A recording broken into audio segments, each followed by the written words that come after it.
2024 বৰ্ষৰ IPLৰ মহাৰণ চলি থকাৰ মাজতে সমূহ অসমবাসীৰ বাবে প্ৰায় দুটাকৈ বহুত বেছি ভাল খবৰ আহি পৰিছে বুলি ক'ব লাগিব আৰু দুইটা খবৰে বহুত বেছি ভাল খবৰ সমূহ অসমবাসী এতিয়া উৎসাহিত হ'ব বা অতি শীঘ্ৰে আমাৰ অসমৰ বাবে ভাল খবৰ আহিবলৈ গৈ আছে আৰু আপোনালোকক মই আজিৰ এই ভিডিঅ'টোত অতি সোনকালে হে খবৰ কেটা কি গুটেকেটা আপোনালোকক মই বিতংভাৱে ধুনীয়াকৈ বুজাই দিবলৈ চেষ্টা কৰিম কিন্তু তাৰ আগতে ভিডিঅ'টো এটা লাইক লগতে চেনেলটো এনেকুৱা ধৰণৰ সুন্দৰ সুন্দৰ খবৰৰ বাবে সাবস্ক্ৰাইব কৰি লবলৈ নাপাহৰিব আৰু মই এতিয়া আহিছো আজি ভিডিঅ'টোৰ মূল বিষয়টো লৈ আপোনালোক সকলোকে মই প্ৰথমটো আপডেট বা প্ৰথমটো খবৰ জনাই দিব বিচাৰিছো যে আমাৰ গুৱাহাটী বা আমাৰ অসমবাসীয়ে আৰু এখন আন্তঃৰাষ্ট্ৰীয় ষ্টেডিয়াম লাভ কৰিবলৈ গৈ আছে আগন্তুক সময়ত বা আহিবলগীয়া মাত্ৰ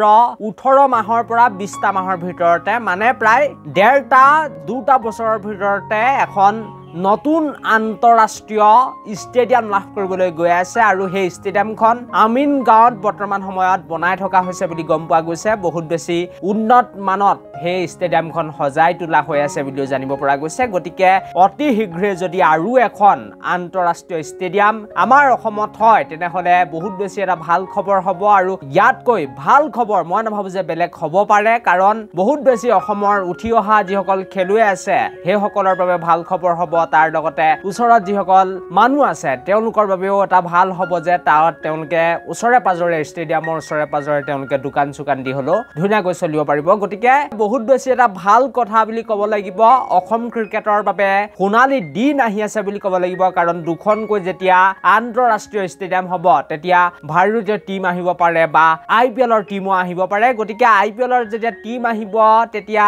IPLৰ প্ৰশিক্ষণৰ চেণ্টাৰ খুলিব যেনেকৈ এতিয়া ৰাজস্থানে খুলি আছে গতিকে ৰাজস্থানে যেতিয়া প্ৰশিক্ষণ দিবলৈ আৰম্ভ কৰিছে তাৰ পাছত আমি দেখিছো অসমৰ খেলুৱৈসকল বহুত বেছি আগুৱাই গৈছে বা বহুত বেছি ভাল প্ৰদৰ্শন কৰিছে গতিকে ভাল কথা আৰু এটা যদি কেনেবাকৈ IPLৰ টিম আহি হে যি আমিন গাঁৱত এতিয়া ষ্টেডিয়ামখন বনাই আছে হে ষ্টেডিয়ামখন যদি হোম গ্ৰাউণ্ড কৰি লয় তেনেহলে বহুত বেছি এটা ভাল কথা হ'ব বুলি ক'ব লাগিব আৰু আমিন গাঁৱত আগতে বহুতো ভাৰতৰ প্ৰাক্তন ক্ৰিকেটাৰে খেলি গৈছে শচীন তেণ্ডুলকাৰ হওক মহেন্দ্ৰ সিং ধোনী হওক বৰ্তমান সময়ৰ বিৰাট কোহলি ৰোহিত শৰ্মাই নহওক কিয় আগতে বহু ক্ৰিকেটাৰে আচলতে আমিন গাঁও যি ষ্টেডিয়াম আছে যিখন খেলপথাৰ আছে তাত আচলতে খেলি সময় পাৰ কৰি থৈ গৈছে গতিকে এখন ঐতিহাসিক খেলপথাৰে বুলি ক'ব লাগিব বহুতো খেলুৱে এইখন ষ্টেডিয়ামতে খেলি গৈছে গুৱাহাটী বৰ্ষাপাৰাতে হয়তো বহু কেজন ভাৰতৰ আগৰ মহান খেলুৱৈ খেলা নাই কিন্তু আমিন গাঁৱত তেওঁলোকে খেলি গৈছে তাৰ লগতে দ্বিতীয়টো ভাল খবৰ জনাই দিব বিচাৰিছো যে আহিবলগীয়া প্ৰায়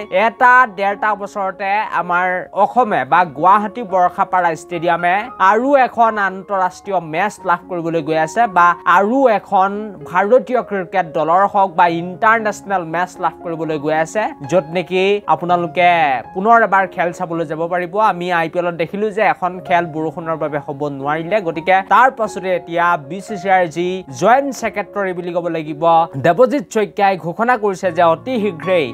ডেৰটা বছৰতে আমাৰ গুৱাহাটী বৰ্ষাপাৰা ষ্টেডিয়ামে আৰু এখন খেল লাভ কৰিব বা সমূহ অসমবাসীয়ে পুনৰ এখন খেল লাভ কৰিবলৈ গৈ আছে আন্তঃৰাষ্ট্ৰীয় গতিকে বহুকেইটা ভাল খবৰ বুলি বৰ্তমান সময়ত ক'ব লাগিব আপোনালোকক মই দুইটা খবৰে জনাই দিলো আশা কৰো এই ভিডিঅ'টো চাই আপোনালোকে নিশ্চিতভাৱে অকমান হলেও উপকৃত হ'ল থ্যাংক ইউ ফৰ ৱাচিং দিছ ভিডিঅ'